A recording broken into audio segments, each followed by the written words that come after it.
Everyone, good afternoon. जैसा कि अभी पिछली क्लास में कुछ हम क्लासेस के कुछ टॉपिक के बारे में डिस्कस करते आ रहे हैं, है ना। आज हम न्यू टॉपिक पे फिर से चर्चा करेंगे जो कि रिलेटेड है फाइनेंशियल अकाउंटिंग, वित्तीय लेखांकन। अभी जब तक वित्तीय लेखांकन का सभी टॉपिक क्लियर नहीं हो जाता, छोटे छोटे टॉपिक, है ना, तब तक हम ये ऐसे क्लिप टाइप का मतलब छोटे छोटे टॉपिक को डिस्कशन करेंगे। तो आज जो जिस टॉपिक में बात कर रहा हूँ वो उस टॉपिक का नाम है क्रय खाता कब क्रेडिट होता है, परचेज अकाउंट बीइंग क्रेडिटेड। आपको मालूम है कि क्रय खाता हमेशा डेबिट ही होता है ना। जैसे मान लीजिए माल खरीदा, अगर हम कोई वस्तुएं खरीदते हैं तो परचेज टू कैश करते हैं, या किसी व्यक्ति से खरीदते हैं तो परचेज टू जिसका नाम है उसका करते हैं, है ना, क्रेडिटेड। लेकिन कुछ कंडीशन ऐसे होते हैं व्यवसाय में, कुछ परिस्थितियाँ ऐसी होती हैं जिसमें क्रय खाता को हमेशा क्रेडिट ही करते हैं। तो वो कंडीशन कौन कौन सी है, वो परिस्थितियाँ कौन कौन सी हैं, इसमें से आइए देखते हैं। पहले तो सबसे फर्स्ट में हम इसमें चर्चा करेंगे जब वस्तुओं को पर्सनल यूज के लिए निकालते हैं। जब कोई बिजनेसमैन या व्यापारी, है ना, जो वस्तुएं होती है उसको पर्सनल यूज के लिए निकाला जाता है, ठीक है। पर्सनल यूज यानी कि निजी प्रयोग करने के लिए अगर निकालता है तो उसमें आहरण खाता हम डेबिट करेंगे, है ना, और टू परचेज करेंगे अगर वस्तुओं को निकाला जाता है तो। कैश फॉर्मेट में अगर है, ठीक है, तो परचेज की जगह में अब कैश, चूँकि वो अलग कंडीशन हो जाएगा, लेकिन यहाँ पर कंडीशन है कि क्रय खाता कब क्रेडिट होगा। तो जब पर्सनल यूज के लिए अगर कुछ विड्रॉ होता है ना, निकाला जाता है, तो drawing account debit to purchase लिखेंगे, ठीक है। ये फर्स्ट कंडीशन है। और सेकंड कंडीशन है जब वस्तुओं को दान में दिया जाता है, ठीक है। बिजनेस में ऐसे बहुत सारे ऐसे कई सारी कंडीशन होते हैं, है ना।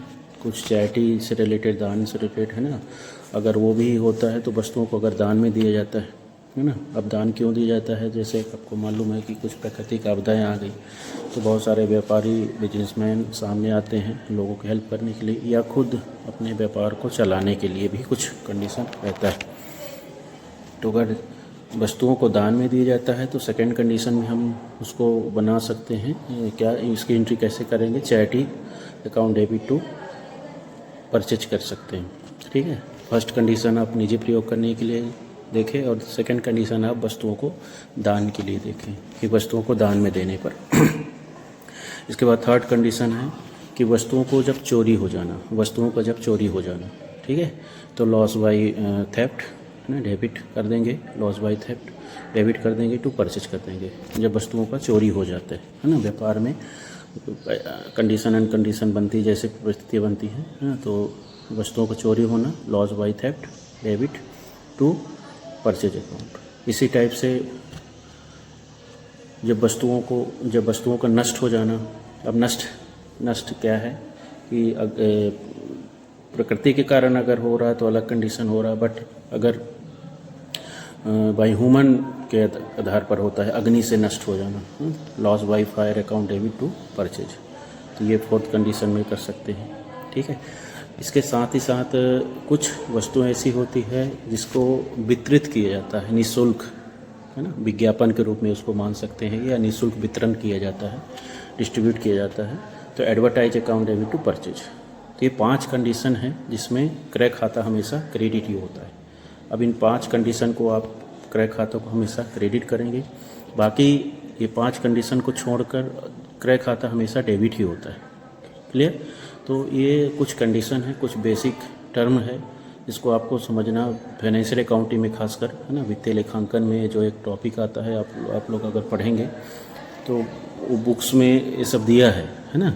लेकिन इसको अगर हम सुन लें या फिर देख लें, है ना, कई सारे क्लिप देख लें, तो उसको हम थ्योरी के रूप में भी लिख सकते हैं और इसकी एंट्री भी कर सकते हैं, ठीक है। नेक्स्ट क्लास में हम फिर से नेक्स्ट टॉपिक पर फिर से चर्चा करेंगे, और आप लोग का सपोर्ट मिल रहा है ना। लगभग मैं कोशिश कर रहा हूँ कि कुछ टॉपिक ही बनाऊँ, है ना, जो भी मेरे से मेरे में जानकारी है ना, मुझसे जो आता है, नहीं आता तो भी मैं उसको पढ़ के कर सकता हूँ, क्लियर। और चूँकि आज का ज़माना रील्स का है, तो हम क्यों ना टीच का जो अपने सब्जेक्ट हैं उसका कुछ टॉपिक पर रील्स ही बनाए हैं। इससे क्या है, स्टूडेंट पढ़ेंगे तो सही, है ना। बुक्स तो हर कोई ख़रीदता भी नहीं है, तो इसलिए मोबाइल सबके पास है, तो इसलिए ख़रीद के पढ़ें। ज़्यादा अच्छा मोबाइल है उनके पास, है ना, तो रील्स के माध्यम से अगर सुन लेंगे पढ़ लेंगे तो हो सकता है वो टॉपिक क्लियर हो जाए।